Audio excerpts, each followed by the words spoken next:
Hi everyone, मैं robin आप सभी का फिर से एक बार वेलकम करता हूं अनअकैडमी लाइव एसएससी एग्ज़ाम्स के इस प्लेटफॉर्म पे। तो देखिए, स्टैंडर्ड रिजल्ट्स की हमारी इस सीरीज़ में एक और क्वेश्चन का मैं आपके साथ यहां पर डिस्कशन करूंगा, जिससे आपको एक स्टैंडर्ड रिजल्ट मिलेगा। मैं आपको उसे एक्सप्लेन करूंगा कि हम उसे कैसे निकाल सकते हैं। लेकिन हर बार एग्ज़ाम में अगर इस तरीके के क्वेश्चंस आपको मिलते हैं, आप बार बार उनके एक्सप्लेनेशन या फिर सॉल्यूशन पर नहीं जा पाते, क्योंकि आपको पता है कि लेंदी प्रोसेस हो सकता है। बट यहाँ पर मैं कोशिश करूँगा कि स्टैंडर्ड रिजल्ट आपको ऐसी कंडीशन का दे पाऊँ कि अगर आपको ऐसी कंडीशन कहीं भी मिलेगी तो आप डायरेक्टली अपना रिजल्ट वहाँ पर यूज़ कर पाएंगे। तो मैं ये सीधा सीधा आपसे क्वेश्चन में डिस्कस करूँगा कि कैसे हम उस स्टैंडर्ड रिजल्ट को निकालते हैं, और लास्ट में मैं ये भी बताऊँगा कि अगर आपको कोई भी सवाल उससे हट कर भी मिलेगा तो किस तरीके से आप अपनी वैल्यूज़ को वहाँ पर पुट कर पाएंगे। ये कुछ मेरे बारे में जानकारी। My name is robin. तो चलिए हम अपने सेशन को स्टार्ट करेंगे। तो देखिए, आपके सामने एक फिगर है। मैं आपको पहले इस फिगर को थोड़ा सा एक्सप्लेन कर देता हूँ। ये आपका एक सेमी सर्कल है, ये बड़ा वाला मैं बात कर रहा हूँ, जिसका डायमीटर है आपके पास ए बी, यानी कि बड़े वाले सर्कल का डायमीटर है आपके पास क्या, ए बी। ये पहली चीज़ मैंने आपसे यहाँ बोली। मैंने बोला कि ए बी की जो लेंथ है आपके पास वो कितनी है, 2a। अभी आप मान लीजिए, मैंने आपको स्टैंडर्ड रिजल्ट को जनरलाइज करने के लिए वैल्यू यहाँ पर मान रहा हूँ कि ए बी की वैल्यू है आपके पास कितनी, 2a।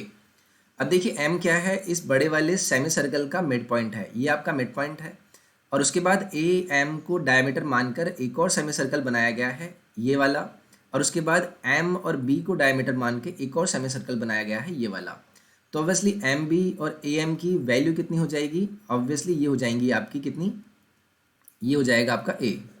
ठीक है, और ये भी आपका ए ही हो जाएगा। अब ये हो गया इसका सेंटर और ये हो गया इसका सेंटर। अब उसके बाद आपको क्या बोला गया है, उसके बाद आपको इन्होंने बोला है कि एक सर्कल है जिसकी रेडियस कितनी है, आर। इसकी रेडियस है आर। ये एक सर्कल आपने अंदर ड्रॉ किया है जो कि दोनों छोटे वाले सेमी सर्कल को भी टच करता है और बड़े वाले सेमी सर्कल को भी टच करता है। इसके बाद आपको यहाँ से क्या करना है, कोशिश करनी है कि ये ए और आर के बीच में आप एक रिलेशन निकाल सकें। क्योंकि अगर ये वाली कंडीशन आपको एग्जाम में देखने के लिए मिल जाएगी कि भाई एक ये कंडीशन आपको लगी है, प्रोवाइड करा दी एग्जाम में, आपको उन्होंने बोल दिया कि बड़े वाले सेमी सर्कल की आपको रेडियस बता दी। उसके बाद आपको ये जो अंदर सर्कल है जो कि तीनों सेमी सर्कल को टच करता है, उसके बारे में वैल्यू बता दी। तो आपसे जो भी वैल्यू पूछी जाएगी, आप अगर स्टैंडर्ड रिजल्ट याद रखेंगे तो आप सीधे सीधे वहाँ वैल्यू पुट करके आंसर निकाल पाएंगे। तो देखिए, अगर आर और ए में यहाँ से मैं रिलेशन निकालने की बात करूँ तो आप मुझे बताएंगे कि ए और एम की वैल्यू कितनी हो गई है, ए हो गई है। तो ऑब्वियसली अगर ये वैल्यू बात करूँगा, इसका सेंटर अगर मैं इसे आपसे थोड़ी देर के लिए सी मान लूँ और इसको आपसे थोड़ी देर के लिए डी मान लूँ, तो मैं बोलूँगा कि सी एम, ए सी, एम डी और डी बी, इन सभी की वैल्यू क्या हो जाएगी, a/2। ठीक है, अगर आपको ये पता चल गया कि यहाँ से ये वैल्यू आपने a/2 निकाल लिया है, तो देखिए ओ से अगर मैं सी को कनेक्ट करता हूँ, ओ से अगर मैं सी को कनेक्ट करता हूँ और यहाँ से मैं एक वैल्यू परपेंडिकुलर डालता हूँ, इसी तरीके से यहाँ से मैं ओ से डी को कनेक्ट करता हूँ, तो आप मुझे बताएंगे ये वाला जो वैल्यू है, यानी कि ओ सी जो वैल्यू है, ये कितना हो जाएगा, इस वाले सेमी सर्कल का रेडियस प्लस इस सर्कल का सेमी रेडियस। तो यहाँ से मैं लिख सकता हूँ कि ओ सी की वैल्यू कितनी हो जाएगी, a/2 प्लस आर, जो कि किसके इक्वल होगी, ओ डी के इक्वल होगी, क्योंकि ये भी a/2 है और ये आर है, तो ये भी इसके सम के इक्वल होगी। ये चीज़ आपको यहाँ से क्लियर। अब देखिए, आप एक बात बताएंगे, जब ये वाले ट्रायंगल की मैं बात करता हूँ, ओ सी डी ट्रायंगल की बात करता हूँ, इसकी दो भुजा यहाँ से क्या निकालनी है आपने, इक्वल।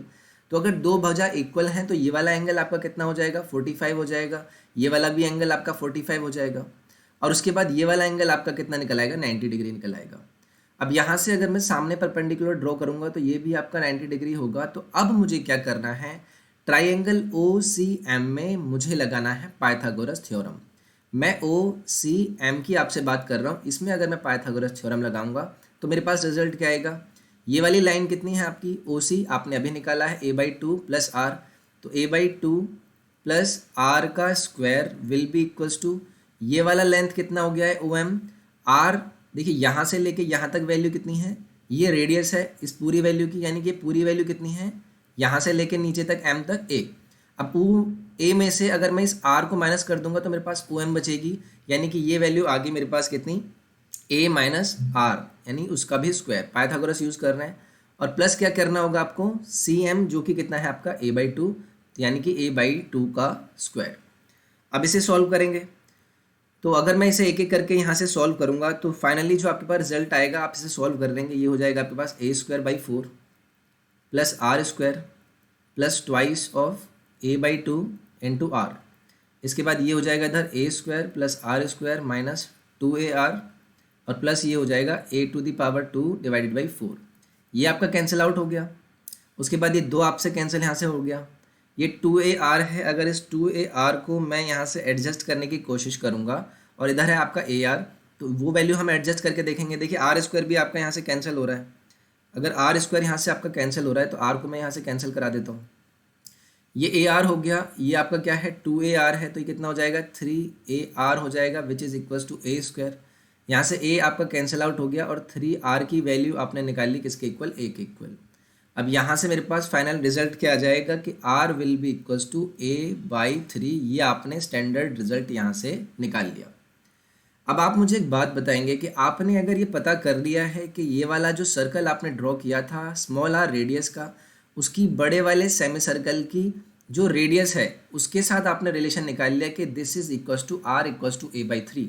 तो यहाँ पे अगर मैं इसे ख़त्म करके आपसे बोलूँ कि r will be equals to a/3, तो क्या आपके लिए ये स्टैंडर्ड रिजल्ट अब आसान नहीं हो गया याद करने के लिए? क्यों? अगर यही कंडीशन आपको एग्जाम में दे दी जाएगी कि भाई ए बी की वैल्यू अगर सपोज कीजिए उन्होंने आपसे बोल दिया 8, तो आप मान लेंगे कि भाई हाँ ये तो 2a के इक्वल होती है, यानी कि a की वैल्यू कितनी हो जाएगी 4 हो जाएगी, यानी कि ये जो वैल्यू है ये वैल्यू आपके पास आ जाएगी 4। और अगर ये वैल्यू आपसे पूछ ली जाएगी तो आपको बार बार नहीं करना पड़ेगा, वो आप सीधे सीधे क्या करेंगे यहाँ पर वैल्यू पुट करेंगे, 4/3 हो जाएगा किसका, r का वैल्यू 4/3। तो ये स्टैंडर्ड रिजल्ट है। आई होप आपको इस सेशन में मैंने इस चीज़ को जनरलाइज करा के कोशिश करी होगी कि इस स्टैंडर्ड रिजल्ट को आप याद रख पाएंगे। So this was the one more session जो कि बेस्ड था स्टैंडर्ड रिजल्ट्स पे। अगर आपको ये सेशन पसंद आता है तो प्लीज़ डू लाइक इट, आप शेयर करें इस वीडियो को और सब्सक्राइब करें इस चैनल को। अनअकैडमी एसएससी के टेलीग्राम चैनल को जरूर ज्वाइन करें जहाँ पर आपको रेगुलर वीडियोज़ के लिंक मिलते हैं। अनअकैडमी एसएससी के इंस्टाग्राम पेज को भी जरूर फॉलो करें, लिंक आपको डिस्क्रिप्शन में मिल जाएंगे। मैं फिर से नेक्स्ट पार्ट में आपसे मिलूंगा एक और स्टैंडर्ड रिजल्ट के साथ। अपना ख्याल रखिए, टेक केयर, बाय बाय।